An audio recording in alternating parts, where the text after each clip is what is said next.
रामकृष्ण हरी मंडळी, मी प्राजक्ता आपल्या या चॅनलमध्ये तुम्हा सर्वांचे हार्दिक स्वागत करते.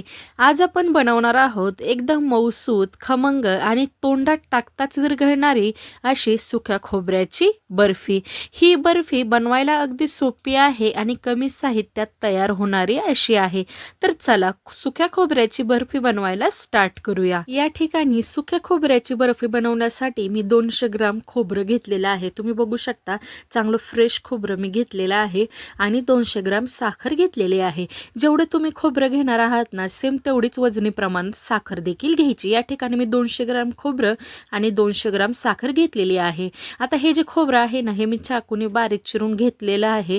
तुम्ही बारीक खिसणीने त्याला खिसून देखील घेऊ शकता. मी आता त्याला ना बारीक चिरून मिक्सरमधनं बारीक करून घेणार आहे. तुम्ही व्हिडिओमध्ये बघू शकता की किती छान बारीक मी वाटलेलं आहे. शक्यतो ना बर्फी करताना वाटूनच घ्या, असं माझं मत आहे. खोबरं म्हणजे बर्फी ना तोंडात टाकतात छान विरघळल्यासारखी होते. आता जे सगळं खोबरं आहे ते आपण बारीक वाटून घेतलेलं आहे. तर आता बर्फी बनवायला आपण स्टार्ट करूया.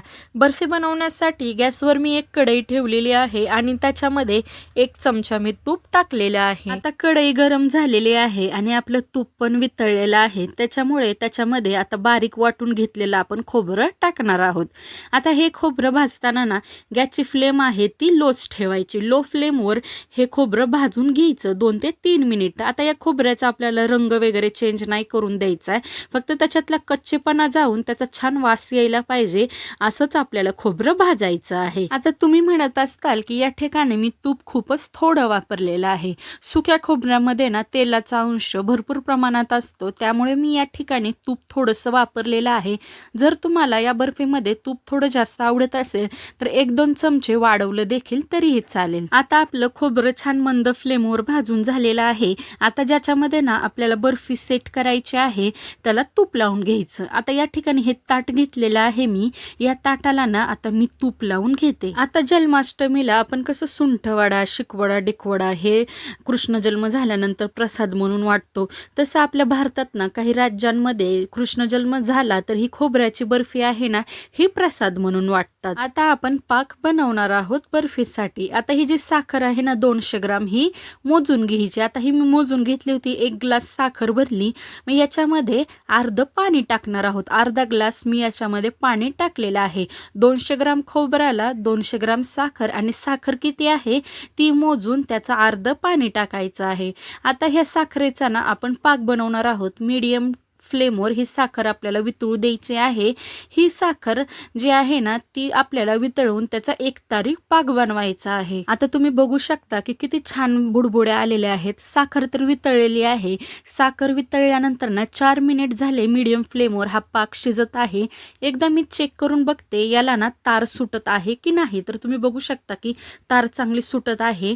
तर आता आपण गॅस आहे ना ती लो करायची त्याची फ्लेम आणि जे आपलं खोबरं वाटून घेतलेलं आहे ना ते याच्यामध्ये टाकायचं आणि त्याला चांगलं मिक्स करून घ्यायचं. आता याच्यामध्ये ना मी इलायची पावडर टाकणार आहे. छान टेस्ट पण येतो आणि फ्लेवर पण येतो. आता 1 ते 1.5 मिनिट याला आपल्याला चांगलं मिक्स करून घ्यायचं आहे. जर तुम्हाला बर्फी उशिरा खायची असेल ना तर या स्टेजला खोबरं टाकल्यानंतर ना 1 ते 2 मिनिटांनी याला ना तुम्ही सेट करायला ठेवून देऊ शकता. पण जर तुम्हाला बर्फी लगेच सेट करून खायची असेल तर मग याला अजून 2 मिनिटं तरी छान लो फ्लेमवर याला मिक्स करून घ्यायचं आहे. ही बर्फी आहे ना खूप टेस्टी देखील लागते आणि कमी सामानामध्ये बनवून होते. आता ही बर्फी ना आम्ही गौरी गणपतीमध्ये गौरीच्या फराळालाही बनवतो. आता ना तुम्हाला बर्फीला आपलं जे सारण आहे ना ते सेट झालंय का नाही ते कसं बनवायचं दाखवते. असं हातामध्ये ना थोडंसं घ्यायचं आणि त्याचा गोळा बनत असेल का म्हणजे आपलं बर्फी बनवण्यासाठी एकदम सारण तयार झालेलं आहे. गॅस बंद करायचा आणि तूप लावलेल्या ताटामध्ये हे जे सारण आहे ना ते सगळं वतून काढायचं. गरमागरम सारण ना ताटामध्ये लगेच टाकायला लागतं, म्हणून ताटाला आधीच तूप लावून घ्यायचं म्हणजे लगेच त्याच्यामध्ये गरमागरम सारण टाकून आपल्याला त्याला आकार देता येतो. आता ताटामध्ये टाकल्यानंतर ना या उलटण्याच्या मदतीने मी त्याला व्यवस्थित सेट करून घेणार आहे. आता हे सारण सेट झाल्यानंतर याच्यामध्ये ना मी पिस्ता आणि काजू बारीक करून टाकलेले आहेत. तुम्हाला बाकीचे जर अजून ड्रायफ्रुट्स टाकायचे असतील तर ते देखील टाकू शकता.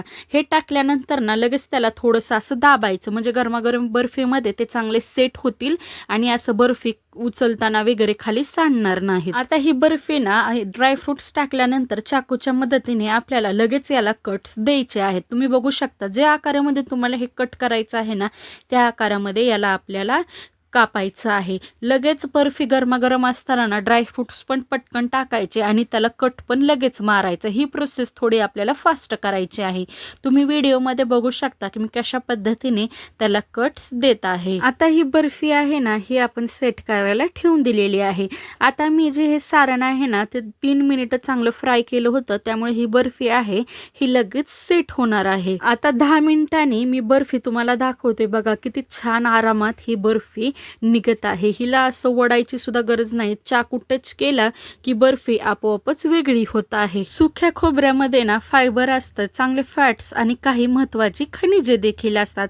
त्यामुळे ही बर्फी टेस्टी तर आहेच पण योग्य प्रमाणात जर खाल्ली तर पौष्टिक देखील आहे. तर चला ह्या बर्फीचे जे चांगले चांगले तुकडे आहेत ना ते एका प्लेटमध्ये आपण काढून घेऊया. तुम्हाला एक बर्फी मी तोडून दाखवते. तर बघा किती सॉफ्टली आपली बर्फी तुटत आहे. एकदम छान मऊसूद आणि खमंग अशी आपली बर्फी तयार झालेली आहे.